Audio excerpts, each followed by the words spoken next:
I don't know about you, but that looked like money. Hey, what's up everybody? Welcome back to the channel. Today we've got a quick episode of 3 and Out, and in this one I'm taking my 3 favorite Johnny Unitas cards and we're going to have a bit of a closer look at those. So starting off, we're going to go latest card to earliest card. And my favorite late year Johnny Unitas card is the 69 Topps. Everything about this card is just, I don't know, it just works so well. I love the orange background and the way the jersey and the photo pop off that orange. It's just a nice looking card. There's a few other cards in this set that are equally nice. The Namath, the Zonka, and there's several others. I think the Star looks pretty good too. But we're talking about Johnny Unitas, who's one of my favorite QBs of all time. The first real gunslinging QB. And this card is just gorgeous. And this is, you know, right after the, or 69 is the year of the Colts-Jets Super Bowl. That's why this card and the Namath they're so popular. Or one of the reasons. The other reason is they're just gorgeous. This one is graded a 6.5. And 69 Topps is not only are most of the cards a full bleed background with no white border, which is easy, and notice you can notice chipping and edge wear and corner wear really easy. But the background, or I'm sorry, the back of the cards are also black, so that edge, corner, and other wear can also easily be seen on the back. So a really tough set, very condition sensitive.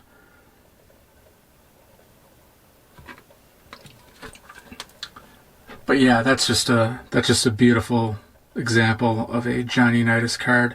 And these can be had you know, in mid-grade, under $100. You start getting into the collector's grade arena and higher, they start to jump. But if you're looking to get into vintage football, need a place to start, Johnny Unitas is one of those guys I would look at. Anyway, this is a 69 Topps, card number 25. My second favorite Unitas is the Crazy Eyes Unitas, the 1960 card number 1. This one is it's just hilarious. I don't know what other word to use. Just the look on his face, I don't know, I don't know if it's crazy eyes or it's a WTF or, you know, let's get going, or he's just being goofy. I don't know the story behind it, but to me it's kind of an iconic card just because of the image that they used for it. And it's card number 1 in the set.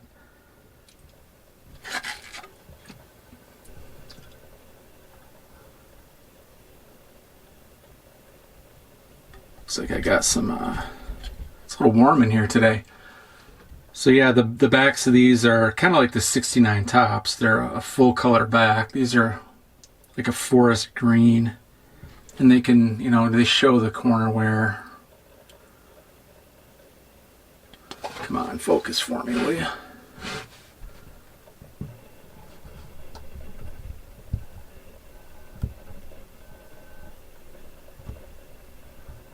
That's not going to focus. This camera's being a real POS lately. Maybe you can see it there. Anyway, yeah, the wear shows really easily on the back, not so much on the front. I didn't even realize this is only graded a 4. Looks a heck of a lot better than that. Another prime example of why I don't put too much stock into the number on the slab. But yeah, back to the card. Pretty funny image of Unitas early. It's an early Unitas card. This would be his 4th card. and very affordable. Again, another card that you can get for under $100. Criminally undervalued for such an iconic legend in football history. And my favorite Unitas card is probably going to be no surprise to anybody. It is his 1957 Topps rookie card. There's many reasons for this. 57 Topps is one of my favorite sets of all time. It's a set that's loaded with Hall of Fame rookies. You know, in addition to Unitas, there's Bart Starr, there's Paul Hornung, there's Raymond Berry, there's Tommy McDonald. Yeah. And part of the reason I love this card, in particular, my card, 57 Topps football has an issue where registration is oftentimes very poor. There's usually a lot of snowing on the faces of many of the players in the set. This example does not have any snow whatsoever. The registration is almost perfect on this. And while I'm usually a guy who loves centering over anything else, there are certain cards where I will look more at the registration than I do the centering. In this example, the centering is actually really good too, so I lucked out there. The big reason that it's graded a 3 is the corner there on the bottom right. It's got a pretty significant ding to it. But other than that, this is a really, really nice example of a lower grade Unitas rookie. And something like this will run you about $400, give or take. These cards you will more than likely pay a premium for good registration and or good centering. I lucked out on this. I paid a really good price, under $400 actually, and I got both of those qualities in it. And if you've never seen the back of the Unitas, here's the back, just your standard, 50s stock or 50s Topps gray stock